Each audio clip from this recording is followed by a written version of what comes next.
Hello, my dear student. In previous class, we understand about the human reproduction topic where we cover two more important parts, which is male reproductive organs and female reproductive organs. And in this class, we understand about the how the gametogenesis process occur in both reproductive structures. Okay, student. But in topic को start करने से पहले last के video में मैंने आपको एक topic समझाने के लिए बोला था जिसका नाम था mammary glands. Okay student, so let's talk about the our important topic which is memory gland. तो अगर मैं इनके बारे में बताऊं, so that is present in both male and female, but it's active only in the females. Okay, so these type of a gland present in both male and female, but this is active in only females.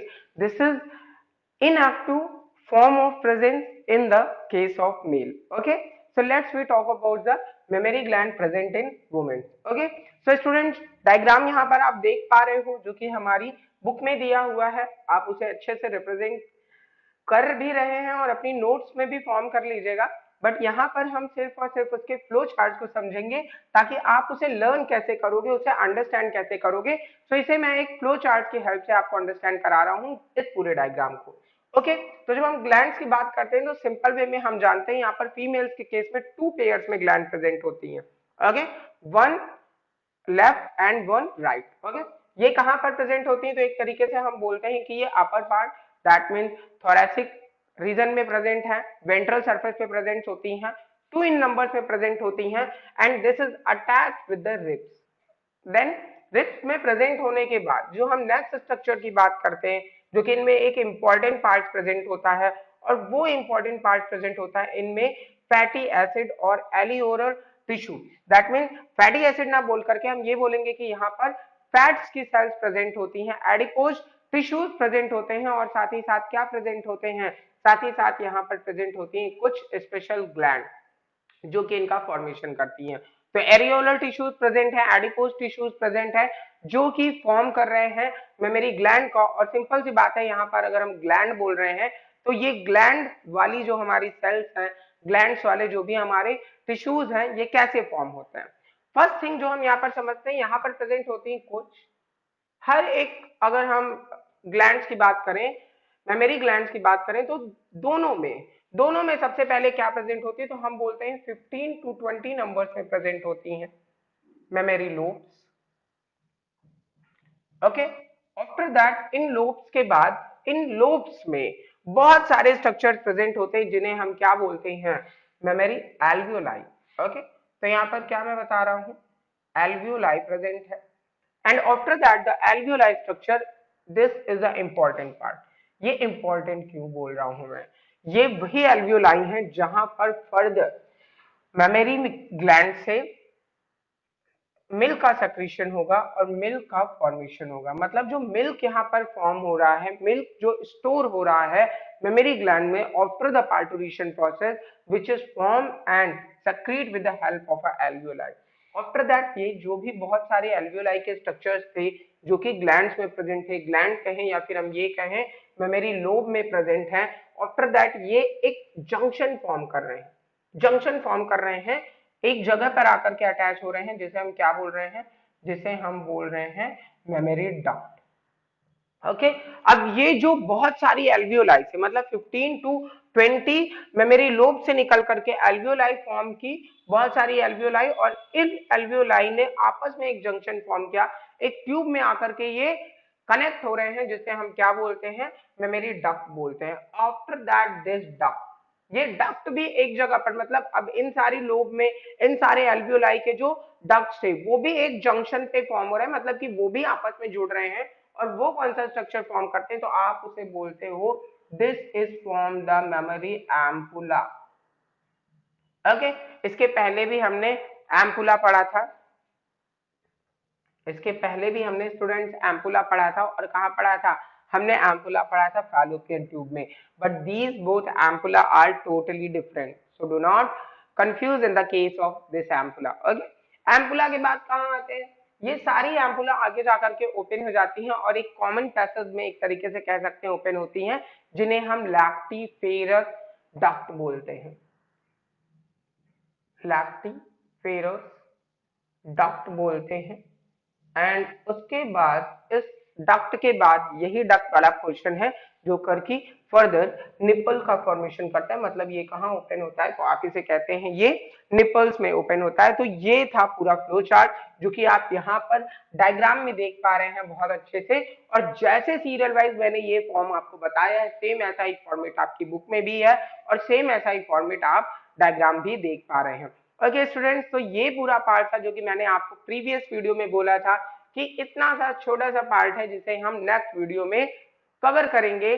So students, next topic पढ़ते हैं जो कि आज का हमारा main important topic है। Okay so students, let talk about our new important topic which is gametogenesis. Student, this question is asked in your board exam in long answers. Mostly ये question आपके long answers में पूछा जाता है आपके board exam में। तो बहुत अच्छे से आपको प्रिपेयर करना चाहिए गैमेटोजेनेसिस के टॉपिक को। So moving forward about the gametogenesis. What is the literal meaning of the gametogenesis? So students, firstly we break down this word into two words. First word here is gamete. Okay? अगर आप इसे बहुत ध्यान से देखिए तो हमें यहाँ पर क्या दिख रहा है, गैमेट वर्ड दिख रहा है, गैमेटो, गैमेट। एंड जेनेसिस का मीनिंग आपको पहले भी अपने लेक्चर्स में बताया है, फॉर्मेशन होना। That means here we form the gamete. So gametogenesis is a process where gametes are formed. So gamete के formation की प्रोसेस को हम क्या बोलते हैं, gametogenesis बोलते हैं। And in the case of a human reproduction, here we talk about the two gametes which is a sperm and ovum. Okay so हम स्पर्म और ओवा का फॉर्मेशन करने वाले हैं गैमेटोजेनेसिस की प्रोसेस में। और इनका फॉर्मेशन कहाँ होगा, फर्दर हम जानते हैं बहुत अच्छे से कि मेल रिप्रोडक्टिव जो मेन ऑर्गन है उसका नाम क्या है, टेस्टिस है। और जो फीमेल रिप्रोडक्टिव ऑर्गन है जिसका नेम क्या है, ओवरी। और इन्हीं दोनों रिप्रोडक्टिव ऑर्गन्स के पार्ट में क्या फॉर्म हो रहा है, टेस्टिस में फर्दर मेल गैमेट फॉर्म होगा जिसे हम स्पर्म बोलते हैं। और ओवरी में क्या फॉर्म होगा, फीमेल गैमेट फॉर्म होगा जिसे हम ओवा बोलते हैं। ओके, या फिर हम इसे क्या बोलते हैं, एग बोलते हैं। सो इन्हीं का फॉर्मेशन हमें समझना है स्टूडेंट्स। ये जो इतनी सी लाइन में मैंने आपको बता दिया, मतलब एक एरो की हेल्प से यहाँ पर रिप्रेजेंट कर दिया formation of A sperm. And here I form the egg in a separate single arrow.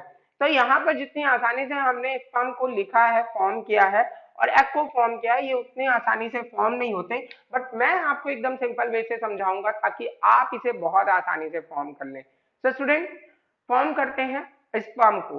तो सबसे पहले मैं आपको यहाँ पर फॉर्मेशन ऑफ स्पर्म की प्रोसेस को अंडरस्टैंड कराने वाला हूँ। आपके माइंड में एकदम फिक्स हो जाएगा कि आखिर स्पर्म का फॉर्मेशन कैसे होता है। तो फर्स्ट थिंग, हमने प्रीवियस वीडियो में जब मेल रिप्रोडक्टिव ऑर्गन्स को समझा था तो मैंने आपको बताया था कि मेल्स में जो सबसे इंटरनल पार्ट है टेस्टिस में प्रेजेंट होती हैं सेमिनिफेरस ट्यूब्यूल। ओके, तो मैंने क्या बोला यहाँ पर, मैंने बोला कि मेल के टेस्टिस में प्रेजेंट है सेमिनिफेरस ट्यूब्यूल। तो हम लोग यहाँ पर इसे कैसे समझने वाले हैं, फ्लो चार्ट के हेल्प से समझने वाले हैं। तो फ्लो चार्ट्स को कैसे फॉर्म करेंगे और उनसे हम कैसे अपने स्पर्म का फॉर्मेशन करेंगे, बहुत ध्यान से समझिएगा।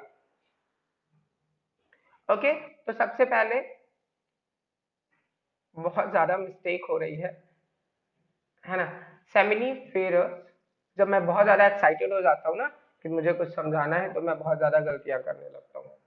तो यहाँ पर क्या होगा, सेमिनिफेरस ट्यूब्यूल्स होता है और सेमिनिफेरस ट्यूब्यूल्स में किसका फॉर्मेशन होता है, स्पर्म का फॉर्मेशन होता है। कैसे होता है स्पर्म का फॉर्मेशन, मैंने आपको प्रीवियस वीडियो में बताया था कि सेमिनिफेरस ट्यूब्यूल्स हैं जिनमें टू टाइप्स के सेल प्रेजेंट होती हैं। फर्स्ट वन को हम बोलते थे सर्टोली सेल, सेकंड वन को हम क्या बोलते थे, सेकंड वन को हम बोलते थे male germ cell.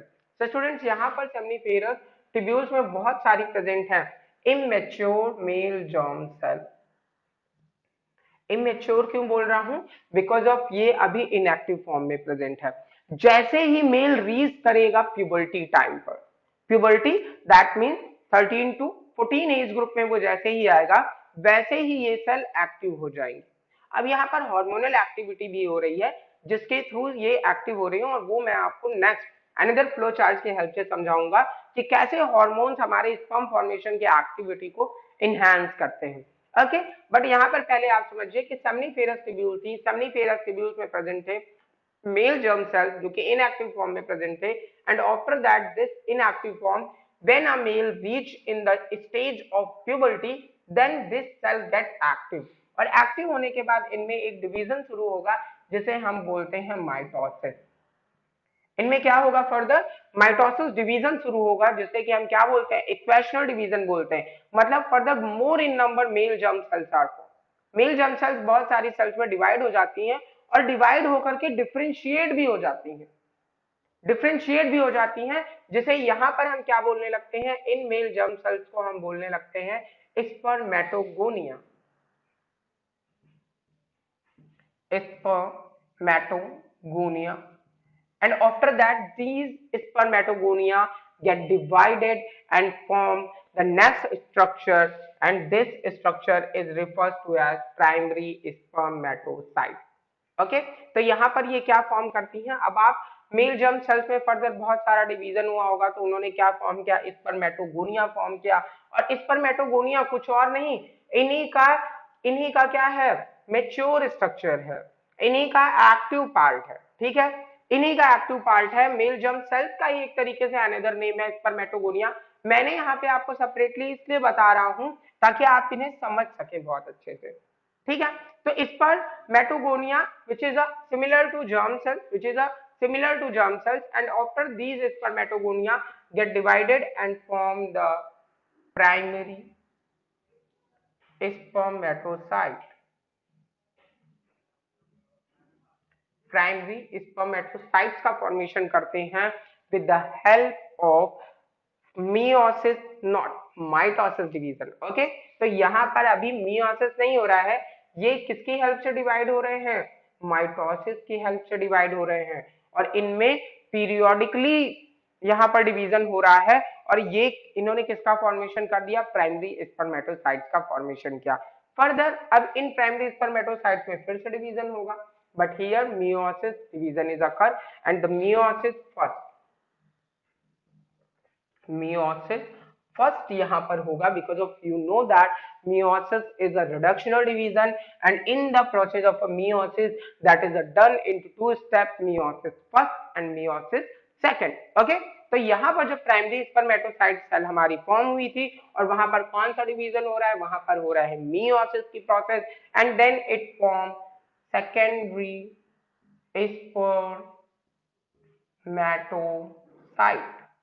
Okay, next ये यहाँ पर क्या फॉर्म करती हैं, सेकेंडरी स्पर्मेटोसाइट्स फॉर्म करती हैं, एंड देन सेकेंडरी स्पर्मेटोसाइट्स में क्या होगा, फर्दर फिर से डिवीजन होगा, और ये डिवीजन कौन सा होगा, तो ये डिवीजन होगा meiosis second division, and in this process of secondary spermatocyte get converting or form the spermatid। Okay, तो इन्होंने किसका फॉर्मेशन कर दिया, इन्होंने फॉर्मेशन कर दिया स्पर्मेटिड्स का। तो मैंने आपको क्या बताया कि हमारे पास प्राइमरी स्पर्मेटोसाइट्स थी और इनमें मियोसिस फर्स्ट डिवीजन की प्रोसेस हुई, जिससे यहाँ पर क्या फॉर्म हुआ, सेकेंडरी स्पर्मेटोसाइट सेल का फॉर्मेशन हुआ, एंड देन सेकेंडरी स्पर्मेटोसाइट में then meiosis second, that means यहाँ पर हमने मियोसिस की प्रोसेस को क्या कर लिया, कंप्लीट कर लिया, और फिर उसके बाद यहाँ पर मियोसिस सेकंड की प्रोसेस के बाद स्पर्मेटिड्स का फॉर्मेशन होता है, और ये स्पर्मेटिड्स फिर ट्रांसफॉर्म होते हैं, और ट्रांसफॉर्म होते इसे हम लिख देंगे यहाँ पर ताकि आप भूले ना, ट्रांसफॉर्म होते हैं, और ट्रांसफॉर्म होकर के ये क्या बनाते हैं, तो ये बनाते हैं स्पर्मेटोजोआ, जो कि अनदर नेम है किसका, ये अनदर नेम है स्पर्म का, ठीक है। तो देखिए यहाँ पर हमने स्पर्म का फॉर्मेशन कर लिया। अब इस प्रोसेस को स्पर्मेटिड से स्पर्मेटोजोआ फॉर्म होने की प्रोसेस को हम एक स्पेशल वर्ड देते हैं, और इस स्पेशल वर्ड का नाम क्या होता है, इस स्पेशल वर्ड का नाम होता है स्पर्मियोजेनेसिस। ओके, तो इस प्रोसेस को हम क्या बोलते हैं, स्पर्मियोजेनेसिस। देन उसके बाद स्टूडेंट, अब यहाँ पर एक और इम्पोर्टेंट फैक्ट आपको समझना होगा, और वो इम्पोर्टेंट फैक्ट होगा स्पर्म फॉर्म होने के बाद सेमिनिफेरस ट्यूब्यूल से रिलीज होते हैं। और ये जब सेमिनिफेरस ट्यूब्यूल से रिलीज होते हैं तो तो स्पर्म रिलीज होने की प्रोसेस को from the seminiferous tubule is refers to as spermiation. तो स्टूडेंट्स ये एक तरीके से आपको ट्रेन जैसा लग रहा होगा कि यहाँ से ट्रेन आई और यहाँ पर जा रही है। तो एक बार फिर से मैं आपको इस प्रोसेस को अंडरस्टैंड कराने वाला हूँ। तो स्पर्म के फॉर्मेशन की प्रोसेस को हम क्या बोलते हैं? स्पर्म के फॉर्मेशन की प्रोसेस को हम बोलते हैं स्पर्मेटोजेनेसिस। मतलब अब ये हमारा फ्लो चार्ट बन गया है और मैं इस फ्लो चार्ट को आपको अंडरस्टैंड कराने वाला हूं, तो बहुत ध्यान से समझिएगा। We understand about the gametogenesis, we understand about here spermatogenesis. Gametogenesis में ही हम स्पर्म के फॉर्मेशन की process, that means we understand about the spermatogenesis, how the spermatogenesis process occur in the seminiferous tubule. So firstly, in the seminiferous tubule male germ cells are present, which is inactive form. Further it gets divided into more time and this is formed spermatogonia. So spermatogonia is a not another name, spermatogonia is formed by the germ cell. Okay, germ cells का ही एक तरीके से क्या है, दूसरा नाम है। And after that the spermatogonia get divided with the process of mitosis, and after the mitosis here this is formed primary spermatocyte cell. Okay, then this primary spermatocyte cell get divided with the help of a meiosis first division, and here it is formed secondary spermatocyte. Primary spermatocyte, secondary spermatocyte, then this secondary spermatocyte get divided with the help of meiosis second division, and this meiosis second division is complete and form the spermatid, and these spermatids are get transformed and form the spermatozoa, and the formation of a spermatozoa from the spermatid is known as spermiogenesis. And after the spermiogenesis, after the formation of a sperm, the sperm get releases from the seminiferous tubule. Because of here the sperm, new sperm which is embedded in the Sertoli cells, जो Sertoli cells थी हमारी कहां पर थी, seminiferous tubules में थी, उसमें अभी जो ये हमारे स्पर्म्स है उन्होंने अपने हेड को क्या कर रखा है, एम्बेडेड कर रखा है, और एम्बेडेड कर रखा है, बट उससे जब ये रिलीज होता है, that means at the time of ejaculation, when this release, then this release process from the seminiferous tubules is known as spermiation. So student, board exam में आप अपने मॉडल पेपर उठा के देख लीजिए, प्रीवियस ईयर क्वेश्चन पेपर उठा के देख लीजिए, आपको कई बार ये क्वेश्चन लिखा हुआ मिलेगा, what is the difference between spermiogenesis and spermiation. Otherwise आपसे फ्यू डिफरेंसेस पूछे जाते हैं, what do you understand by spermatogenesis, what do you understand by spermiogenesis, what do you understand by spermiation। तो मैंने यहाँ पर ये ट्रेन जैसा हमारा जो फ्लो चार्ट बना है, जो कि पहले मैंने यहाँ से स्टार्ट किया था और यहाँ से स्टार्ट करके यहाँ आए, यहाँ आए, यहाँ और फिर यहाँ पे खत्म। तो होपफुली आपको यहाँ पे समझ में आ गया होगा कि हमने स्पर्म का फॉर्मेशन कैसे किया। अब नेक्स्ट प्रोसेस हम अंडरस्टैंड करने वाले हैं, how the hormone get affected, how the hormones initiate the formation of sperm। okay okay student, तो हार्मोन इनिशिएट कैसे करते हैं स्पर्म के फॉर्मेशन को, हार्मोन प्यूबर्टी के टाइम पे कैसे रिलीज हो रहे हैं, आखिर इन्हें कौन मैसेज कर रहा है कि आप रिलीज होइए और स्पर्म के फॉर्मेशन को एक्टिवेट करिए, नेक्स्ट हम यहाँ पर अंडरस्टैंड करने वाले हैं। सो स्टूडेंट, क्या है हार्मोन? हार्मोन्स को हम क्या बोलते हैं, केमिकल सब्सटेंस होते हैं, ठीक है, जो किसी भी प्रोसेस को स्टिमुलेट करते हैं। तो यहाँ पर ये कैसे वर्क कर रहे हैं, प्यूबर्टी के टाइम पर क्या होता है, जो हमारा हाइपोथैलेमस है, हाइपोथैलेमस तो पता ही होगा ना, हाइपोथैलेमस, तो ये जो हमारा हाइपोथैलेमस है जो कि हमारे ब्रेन रीजन में प्रेजेंट होता है, ये क्या करता है, ये एक हार्मोन रिलीज करना शुरू करता है जिसका नाम होता है जीएनआरएच, गोनाडोट्रोपिन रिलीजिंग हार्मोन। तो ये जो हमारा जीएनआरएच है, गोनाडोट्रोपिन रिलीजिंग हार्मोन, इसका level at the time of puberty increase हो जाता है, बढ़ने लगता है, ठीक है, रिलीज होना स्टार्ट हो जाता है, और ऐसे टाइम पे ये जीएनआरएच रिलीज होता है एंड फर्दर हमारी anterior part, anterior lobe of pituitary gland, anterior lobe of pituitary gland को एक्टिवेट करता है और इससे कहता है अब तुम्हारा टाइम आ गया है और आप रिलीज करो वो इंपॉर्टेंट हार्मोन जो कि इसेंशियल है स्पर्म फॉर्मेशन के लिए। तो ये क्या करता है, ये एक्टिव हो गया। पहले ये क्या था, इनएक्टिव था, आराम कर रहा था, और जैसे ही जीएनआरएच गया इसके पास और इसे एक्टिवेट करता है, वैसे ही हमारी ये anterior lobe of pituitary gland, anterior lobe समझ रहे हैं ना, दो लोब होते हैं पिट्यूटरी ग्लैंड में, posterior lobe and anterior lobe. तो ये कहाँ जा रहा है जीएनआरएच, एंटीरियर लोब के पास जा रहा है, और एंटीरियर लोब से कह रहा है भाई आप दो हार्मोन रिलीज करो, क्योंकि अब क्या हो गया है, प्यूबर्टी का टाइम आया है और मेल्स में हमको स्पर्म का फॉर्मेशन करना है। तो फर्दर ये क्या करता है, टू हार्मोन सेक्रीट करता है, जिसे हम फर्स्ट वन को क्या बोलते हैं, एलएच बोलते हैं, ल्यूटिनाइजिंग हार्मोन्स बोलते हैं, एंड सेकेंड वन को हम क्या बोलते हैं, एफएसएच बोलते हैं, फॉलिकल स्टिमुलेटिंग हार्मोन बोलते हैं। अब हम हार्मोन्स का फीचर जानते हैं कि हार्मोन फॉर्म कहीं पर होते हैं और अपनी एक्टिविटी कहीं और जाकर के करते हैं, मतलब इनका टारगेट ऑर्गन, टारगेट सेल अलग होता है, ठीक है, वही नहीं होता जहां पर ये फॉर्म होता है। तो सिंपल सी बात है, फॉर्म हम एंटीरियर लोब में कर रहे थे, बट ये जो हमारे एलएच और एफएसएच हैं, ये फंक्शन कहां पर जाके कर रहे हैं, तो एलएच जाता है, एलएच जाएगा किसके पास, एलएच जाएगा हमारे, जो अभी हम लोगों ने पढ़ा था, और वो हम लोगों ने क्या पढ़ा था, लीडिक सेल। तो ये जाता है लीडिक सेल के पास, और जो हमारा एफएसएच होता है, फॉलिकल स्टिमुलेटिंग हार्मोन होता है, ये कहां जाता है, ये जाता है सर्टोली सेल के पास।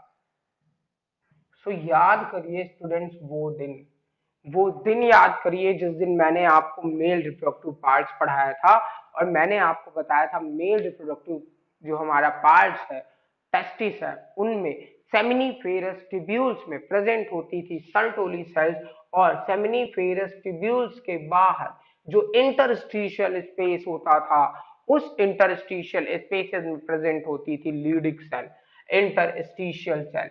और ये जो हमारी लीडिक सेल्स होती थी, इनका मेन फंक्शन क्या होता था, एंड्रोजन का सेक्रीशन करना। तो यहां पर स्टूडेंट्स क्या आ जाएगा, एंड्रोजन, एंड्रोजन सेक्रीट करेंगी ये। और सर्टोली सेल्स का फंक्शन क्या होता था, ये न्यूट्रिशन प्रोवाइड करती थी, ये न्यूट्रिशन प्रोवाइड करती हैं। तो स्टूडेंट्स होपफुली आपको समझ में आया होगा कि कैसे यहाँ पर ये स्पर्म फॉर्मेशन में हेल्प कर रही। अब आपको तुरंत समझ में आएगा, देखिए प्यूबर्टी एज आ गई, प्यूबर्टी एज में क्या हुआ, हमारा हाइपोथैलेमस था, उसने जीएनआरएच के सक्रीशन को इंक्रीज किया। ये जीएनआरएच कहाँ गया, ये जीएनआरएच गया anterior lobe of pituitary gland में। Anterior lobe of pituitary gland को जैसे ही जीएनआरएच मिला, गोनाडोट्रोपिन रिलीजिंग हार्मोन मिला, वो गोनाडोट्रोपिन हार्मोन सेक्रीट करेगा। और कौन से सेक्रीट करेगा हार्मोन, वो एलएच, ल्यूटिनाइजिंग हार्मोन। और ये ल्यूटिनाइजिंग हार्मोन कहाँ जाएगा, ये ल्यूटिनाइजिंग हार्मोन जाएगा लीडिक सेल के पास, और लीडिक सेल से कहेगा आप एंड्रोजन का सेक्रीशन करो। और एंड्रोजन ही वो हार्मोन है जो स्टिमुलेट करते हैं फॉर्मेशन को, स्पर्म के फॉर्मेशन को। तो फर्दर नेक्स्ट चीज यहाँ पर क्या होगी, नेक्स्ट और इंपॉर्टेंट चीज यहाँ पर होगी कि यहाँ पर एंड्रोजन का सेक्रीशन होगा, ठीक है, और स्पर्म का फॉर्मेशन को ये स्टिमुलेट करेंगे। तो इतना समझ गए आप। नेक्स्ट उसके बाद मैंने आपको क्या बताया, फॉलिकल स्टिमुलेटिंग हार्मोन होता है, ये फॉलिकल्स को स्टिमुलेट करेगा। मतलब यहाँ पर फॉलिकल्स क्या है, यहाँ पर फॉलिकल्स है हमारी male germ cell, spermatogonia, sperm के फॉर्मेशन को। तो यहाँ पर हम जानते हैं कि ये जाएंगे सर्टोली सेल्स के पास, और सर्टोली सेल्स का मेन फंक्शन क्या था, न्यूट्रिशन प्रोवाइड करना। मतलब स्पर्म को फॉर्म करने के लिए जो न्यूट्रिशन चाहिए, नरिशमेंट जो चाहिए, वो सर्टोली सेल्स देगी, और ये सर्टोली सेल्स को स्टिमुलेट करेंगे।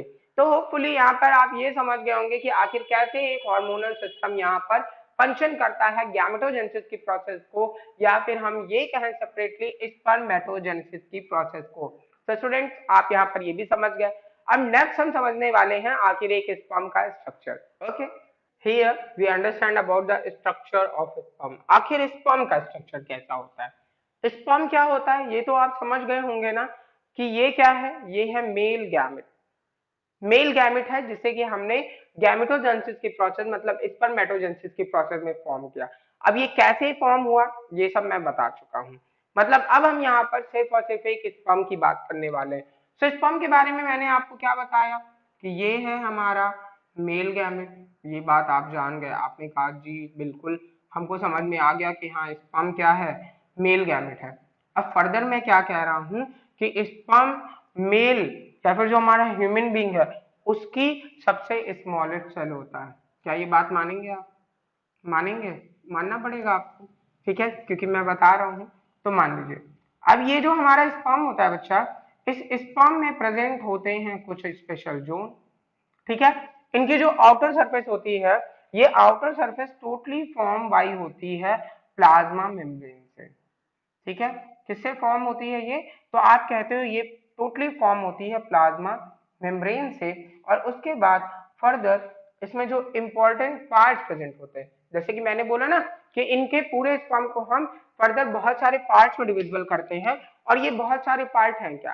तो पहला पार्ट है जो कि आप बहुत अच्छे से जानते हो, और वो पार्ट क्या है? सबसे पहले सबसे ऊपर क्या होता है? हेड होता है, ठीक है, हेड होता है। तो ये पूरा पोर्शन, इसे थोड़ा और इंक्रीज कर दो, ये पूरा पोर्शन हमारा किस चीज का है? तो आप कह रहे हो ये पूरा पोर्शन है हेड, ठीक है। हेड के बाद आपको नेक्स्ट पोर्शन क्या दिखता है?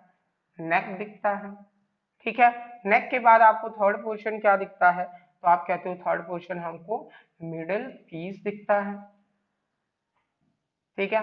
मिडिल पीस के बाद आपको फोर्थ पोर्शन क्या दिखता है? तो आपको दिखता है टेल। तो स्टूडेंट यहाँ पर आप सबसे पहले किसी भी स्पर्म को 4 पार्ट्स में डिविजिबल करके स्टडी करोगे। पहला जोन जो है मैंने क्या बताया, हेड पोर्शन का होता है। अब इस हेड पोर्शन में जो अपेक्स पार्ट है, जो कि एक तरीके का पेनिट्रेटिंग ऑर्गन होता है स्पर्म में, पेनिट्रेटिंग पार्ट होता है स्पर्म में, जिसे हम बोलते हैं एक्रोसोम। एकदम मुकुट जैसा लग रहा है ना, मतलब स्पर्म क्या है, एक अच्छा हेल्दी आदमी है, मैन है, और उसके ऊपर हमने क्या लगा रखा है? मुकुट लगा रखा है। हेड के ऊपर ही तो मुकुट लगाते हैं ना, तो यहाँ पर हमने उसमें हेड लगा रखा है, और हेड में मतलब एक्रोसोम मुकुट उसको लगा रखा है। देन उसके बाद यहाँ पर फर्दर क्या प्रेजेंट होता है? तो फर्दर ये बताते हैं हम, मेल का न्यूक्लियस प्रेजेंट होता है, और इस न्यूक्लियस में क्या होते हैं? Chromosome, chromosome. So here we write about this nucleus with the chromosome. अब आप जानते हो ना इसमें कितने क्रोमोसोम होते हैं? कितने क्रोमोसोम होते हैं? तो हमने इसे मियोसिस की प्रोसेस के थ्रू बनाया है, हमने इसे रिडक्शनल डिवीजन के हेल्प से बनाया। तो मेल स्पर्म मतलब जितने भी स्पर्म्स होंगे उसमें कितने क्रोमोसोम होंगे? 23 क्रोमोसोम होंगे, because of this is form with the help of a meiosis process, reductional division process. Reduction हो गया, क्रोमोसोम नंबर हाफ हो गए, 46 क्रोमोसोम प्रेजेंट होते हैं हम लोगों में, डिप्लॉयड है हम लोग, ठीक है। और हम लोगों का जो ये मेल गैमेट मतलब ये जो स्पर्म बन रहा है, गैमेट्स में हमेशा क्रोमोसोम के नंबर कितने हो जाते हैं? हाफ हो जाते हैं। तो सिंपल सी बात है, हम जानते हैं ये न्यूक्लियस है जिसमें क्रोमोसोम प्रेजेंट है, और इस क्रोमोसोम में कितने क्रोमोसोम है इस न्यूक्लियस में? तो हम कहते हैं 23 क्रोमोसोम है। उसके बाद ये जो मिडिल पीस होता है बच्चा, मिडिल पीस में प्रेजेंट होते हैं हमारे पास माइटोकॉन्ड्रिया, ठीक है। ये ऐसे ऐसे माइटोकॉन्ड्रिया बना लो, ठीक है। मैं ऐसे ऐसे सराउंडिंग ऐसे ऐसे ही तो बनाते हैं ना, कुछ बनाते हैं ना, बना चुके होंगे बहुत बार अब तक। तो यहाँ पर क्या प्रेजेंट होते हैं? फर्दर हम कहते हैं यहाँ पर प्रेजेंट होते हैं बहुत सारे माइटोकॉन्ड्रिया प्रेजेंट होते हैं। क्यों माइटोकॉन्ड्रिया प्रेजेंट होते हैं? माइटोकॉन्ड्रिया को हम क्या कहते हैं? क्या कहते हैं माइटोकॉन्ड्रिया को हम? तो आप सब जानते हो, हम माइटोकॉन्ड्रिया को कहते हैं energy giving power house of the cell. मतलब ये जो माइटोकॉन्ड्रिया है, इस माइटोकॉन्ड्रिया का इंपॉर्टेंट वर्क क्या है? This provide energy, power house of the cell बोलते हैं ना हम इसको। मतलब ये जो हमारा स्पर्म है ये भी तो एक सेल है, और इसको कौन एनर्जी प्रोवाइड करेगा? मोबाइलिटी के लिए, चलने के लिए, अभी ये बहुत काम करने वाला है।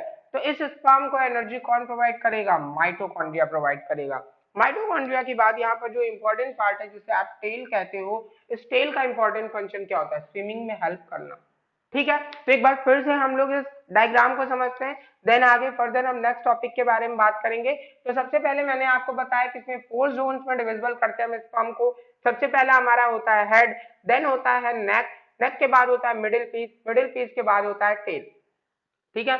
हेड जो जोन है वहां पर प्रेजेंट है एक एक्रोसोम जो कि पेनिट्रेटिंग ऑर्गन होता है, और एक्रोसोम में प्रेजेंट होते हैं कुछ इंपॉर्टेंट एंजाइम, बहुत इंपॉर्टेंट एंजाइम होते हैं। और अगर हमको इन एंजाइम के बारे में नहीं पता ना, मतलब कुछ भी नहीं पता। हाइलो यूरिनिडेज और न्यूरिमिनिडेज, ठीक है, फिर से एक बार रिपीट कर रहा हूं मैं, हाइलोयूरिनिमिडेज और न्यूरिमिनिडेज ये एंजाइम्स प्रेजेंट होते हैं जो कि ओवम की वॉल को पेनिट्रेट करेंगे। ठीक है, तो सिंपल सी बात है, ये एक्रोसोम है जहां पर एंजाइम प्रेजेंट है।